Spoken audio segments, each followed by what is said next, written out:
bagaimana keterkaitan prinsip pembelajaran dan penilaian untuk kemudian dimulai dalam pembelajaran.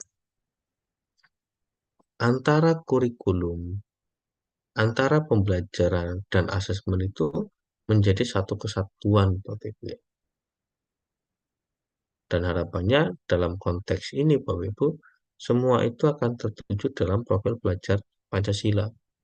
Semua kegiatan proses pembelajaran, sekolah, kementerian, dinas pendidikan, semua itu tujuannya bagaimana menciptakan murid yang mempunyai profil belajar Pancasila. Dan harapannya semua itu bisa menjadi satu bagian yang terpadu, Bapak Ibu. Jadi tidak kemudian terpisah-pisah. Kalau kita lihat dari capaian pembelajaran, ini kan sangat berbeda dalam kurikulum sebelumnya, Bapak Ibu ya. Kalau capaian pembelajaran itu adalah kompetensi pembelajaran yang harus dicapai pendidik pada setiap fase, yang dimulai dari fase fondasi pada PAUD, untuk pendidikan dasar dan menengah, CP disusun untuk setiap mata pelajaran.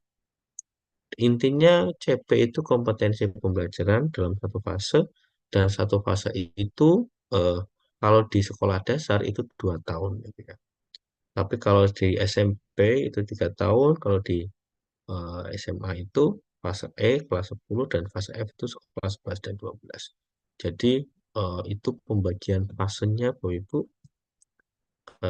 dan ini menjadi poin yang sangat berbeda jika kita bandingkan dengan kurikulum sebelumnya. Kalau kita lihat komponen di capaian pembelajaran, Bapak Ibu kan bisa melihat dari kalau sekarang itu menggunakan keputusan Kepala BSKAP nomor 33 tahun 2022 untuk mata pelajaran selain pendidikan Pancasila, Bapak Ibu. Tapi kalau Bapak Ibu menggunakan mata pelajaran pendidikan Pancasila menggunakan keputusan Kepala BSKP nomor 33 tahun 2023.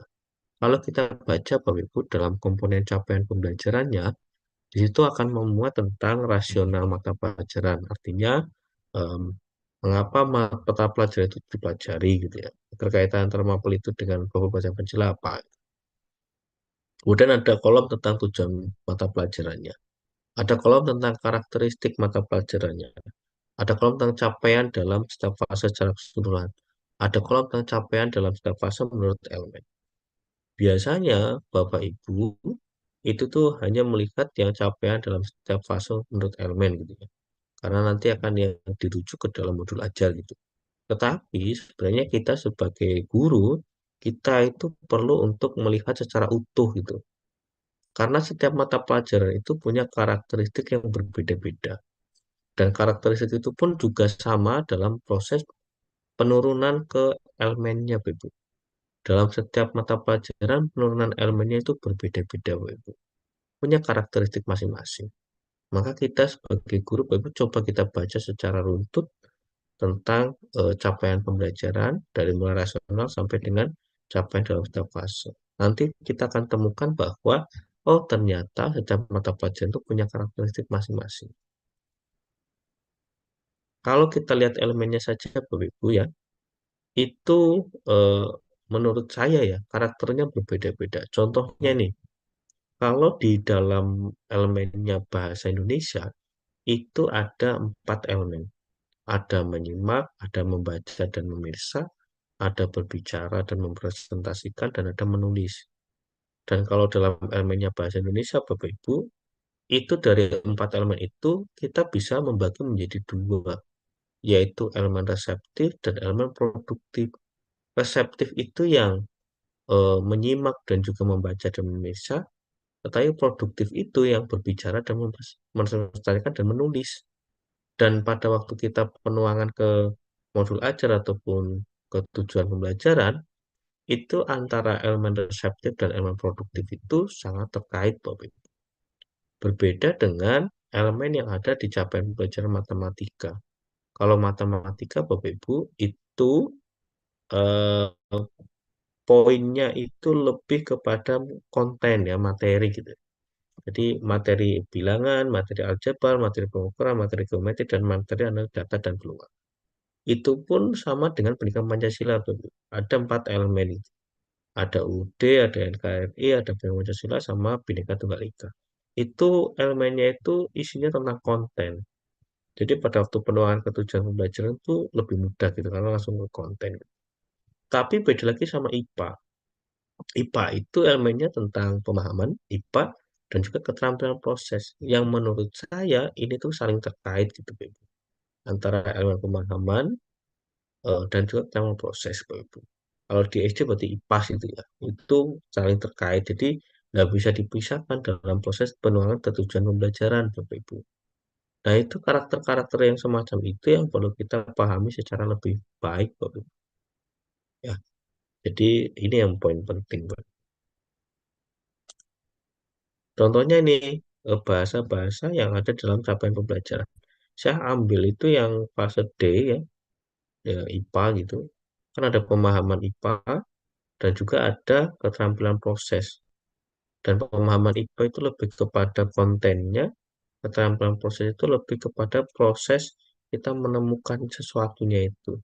Dan itu kan kedua hal itu saling terkait Bapak Ibu dalam proses pembuatan tujuan belajar. Ya, keterampilan proses Bapak Ibu, ya, kita mau ngambil apa nih? Mengamati kontennya tinggal diambil dari yang konten pemahaman tadi, Bapak Ibu ya. Kalau kita mau merancang sebuah pembelajaran, Bapak Ibu, itu kita perlu untuk paham dulu nih tentang karakteristik dari capaian pembelajaran. Baru menyusun tujuan pembelajarannya, baru menyusun alur tujuan pembelajaran. Alur namanya alur itu kan urutan ya, Bu ya. Urutan dari tujuan pembelajaran itu. Kalau sudah ada yang urut Bapak Ibu, baru dirancang proses pembelajarannya. Tetapi dalam proses kita menyusun ATP, yang perlu Bapak Ibu ingat bahwa dalam satu fase itu untuk 2 tahun ya, Bu ya. Maka nanti pada waktu ATP disusun pun itu harus memperhatikan mana yang kelas A, mana yang kelas B gitu, Ibu. Dan nanti ini menjadi poin penting kepada Bapak Ibu. Ya nanti semua TP itu dipastikan akan diajarkan dan ini yang menjadi poin penting itu. Jadi mana kelas A, mana kelas B sebelum nanti ke proses pembelajaran. Jangan sampai tumpang tindih juga dalam konten. Ada materi yang terlalu banyak dibahas, tapi ada materi yang tidak dibahas sama sekali. Nah, itu yang kemudian perlu didiskusikan kepada Bapak Ibu guru dalam satu fase. Ya. Jadi jangan sendiri ya Bapak Ibu ya pada waktu menyusun ATP. Tujuan pembelajaran dan ATP ini Bapak Ibu. Eh, Kalau tujuan pembelajaran itu diperbolehkan minimal dua ya Bapak Ibu ya. Dua hal. Satu kalau isinya tentang kompetensi dan yang kedua tentang lingkup materi. Kalau ATP-nya itu intinya urutan ya, urutan dari tujuan pembelajaran itu.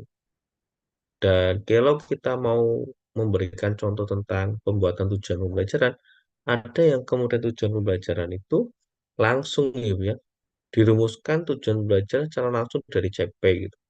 Ada yang semacam ini. Ada yang menggunakan alternatif yang kedua. Jadi eh, ini tulisannya salah ya. Jadi ini ada dua elemen dijadikan digabungkan jadi tujuan pembelajaran. Ini ya, Bu ya. Ini adalah contoh alternatif yang ketiga sebenarnya ini. Yang ketiga ini merumuskan TP lintas elemen itu ya. Merumuskan TP lintas elemen itu ini, Bu ya. Jadi ada dua elemen jadikan satu. Tapi kalau yang menganalisis kompetensi dan lingkup materi itu yang ini. Jadi kompetensinya apa, lingkup materinya apa. Jadi kebalik ya, Bu ya, antara alternatif 2 dan alternatif 3. Kompetensinya apa, lingkup materinya apa, baru kita buat tujuan pembelajaran. Jadi diperbolehkan kita membuat tujuan pembelajaran menggunakan tiga alternatif ini. Tergantung dari kenyamanan Bapak Ibu sendiri. Pakai yang ini secara langsung boleh. Pakai yang ini ya Bapak Ibu ya. Yang dua elemen jadi dijadikan satu boleh. Ataupun kita cek dulu kompetensinya apa, lingkup materinya baru jadikan satu boleh. Tetapi Bapak Ibu juga perlu memperhatikan karakteristik dari mata pelajaran ya, Bu ya. Elemen dalam mata pelajaran itu. Terus Pak, untuk membuat ATP urutannya gimana gitu ya? Kalau setelah Bapak Ibu membuat TP-TP-nya, tujuan belajar diurutkan dengan cara apa? Bisa diurutkan dengan cara konkret ke abstrak gitu ya. Bisa diurutkan dengan deduktif, hal yang umum ke spesifik. Bisa yang dari mudah ke yang sulit. Bisa yang kemudian secara hierarkis Bapak Ibu ya. Jadi yang lebih mudah dulu sebelum mengajarkan yang lebih kompleks itu ya. Ada yang prosedural, tahap satu, tahap 2, tahap 3, ataupun scaffolding. Itu juga boleh Bapak Ibu, yang dilakukan dengan mengurangi bantuan secara bertahap itu boleh. Itu tergantung Bapak Ibu ya. Nanti mau menentukan lewat mana. Kalau Bapak Ibu sudah menyusun tujuan pembelajaran, cara mengurutkannya menggunakan cara ini Bapak Ibu. Dipilih salah satu yang sesuai dengan karakteristik dari tujuan pembelajaran yang sudah Bapak Ibu susun. Ini contoh dari tujuan pembelajaran Bapak Ibu.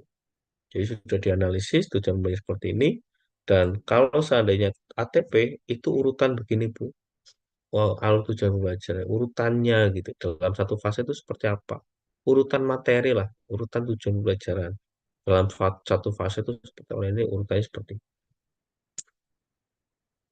Kalau kita lihat dalam prinsipnya, perencanaan pembelajaran itu dituangkan dalam bentuk yang fleksibel, jelas, dan sederhana.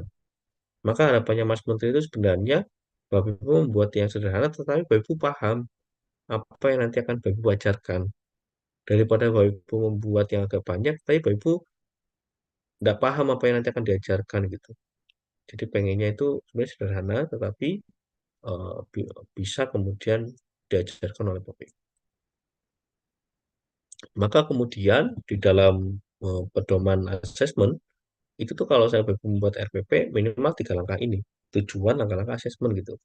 Tapi kalau Bapak Ibu membuat modul ajar dalam kurikulum Merdeka ini, Bapak Ibu ditambahkan tentang media pembelajaran ya. Jadi ditambahkan media gitu. Asesmennya boleh di awal, ada yang di awal, ada yang di akhir, tapi endingnya ditambahkan tentang media pembelajaran ya. Ini kalau Bapak Ibu pengen versi lengkapnya menggunakan ini. Jadi ada banyak komponen. Tapi Bapak Ibu diperbolehkan menggunakan minimal ini. Jadi komponen minimalnya ada 5 ini Bapak Ibu. Kalau rencananya jadikan satu berarti ada 4 lah. Tujuan, langkah-langkah, asesmen sama media. Itu boleh Bapak Ibu. Tapi kalau komplitnya ini. Jadi kalau Bapak Ibu membuat 4 langkah aja, 4 poin aja boleh enggak apa-apa dalam modul ajar ya. Nah, sekarang paradigmanya asesmen Bapak Ibu, kalau dalam kurikulum Merdeka pengennya itu menekankan kepada asesmen formatif gitu ya. Yang kalau kita lihat Bapak Ibu, itu asesmen sebagai proses pembelajaran atau asesmen untuk refleksi proses pembelajaran berfungsi sebagai asesmen formatif atau asesmen untuk proses pembelajaran, asesmen for learning gitu. Asesmen untuk perbaikan proses pembelajaran berfungsi sebagai asesmen formatif juga. Jadi intinya Bapak Ibu harapan dari kurikulum Merdeka itu Bapak Ibu menekankan pada asesmen formatif gitu ya. Baik nanti endingnya untuk refleksi ataupun endingnya untuk perbaikan ke depan Bapak Ibu. Dan sebagian nanti kita baru ke asesmen eh, of learning atau hasil akhir gitu ya. Ya nanti intinya evaluasi pada akhir ya, akhir pembelajaran.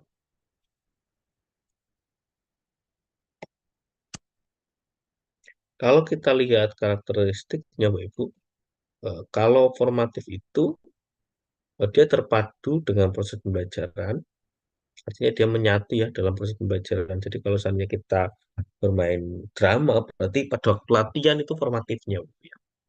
Kemudian melibatkan peserta didik, mungkin nanti kita bisa menggunakan penilaian diri, penilaian antara teman, dan juga refleksi metakognitif. Dan Bapak Ibu bisa kemudian nanti memperhatikan kemajuan ya, penguasaan dalam berbagai ranah. Itu kalau formatif. Tapi kalau sumatif, Bapak Ibu, itu merupakan alat ukur untuk mengetahui pencapaian hasil belajar.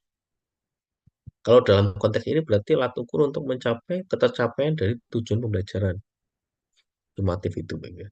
Capaian hasil belajar untuk dibandingkan dengan kriteria pencapaian ini, Bapak Ibu. Jadi harapannya Bapak Ibu itu bisa mendampingi dalam proses pembelajaran gitu ya. Memberikan masukan, memberikan saran sebelum dia akan dinilai di hasil akhir. Kalau kita banyak memberikan masukan kepada siswa, saya meyakini itu di hasil akhirnya akan jauh lebih bagus Bapak Ibu ya. Jadi harapan kami nanti di akhir itu Bapak Ibu tuh bisa kemudian mendapatkan siswa-siswa yang nilainya bagus itu. Caranya gimana? Formatifnya kita pandu betul gitu ya. Kita berikan saran betul untuk perbaikannya mereka. Gitu ya.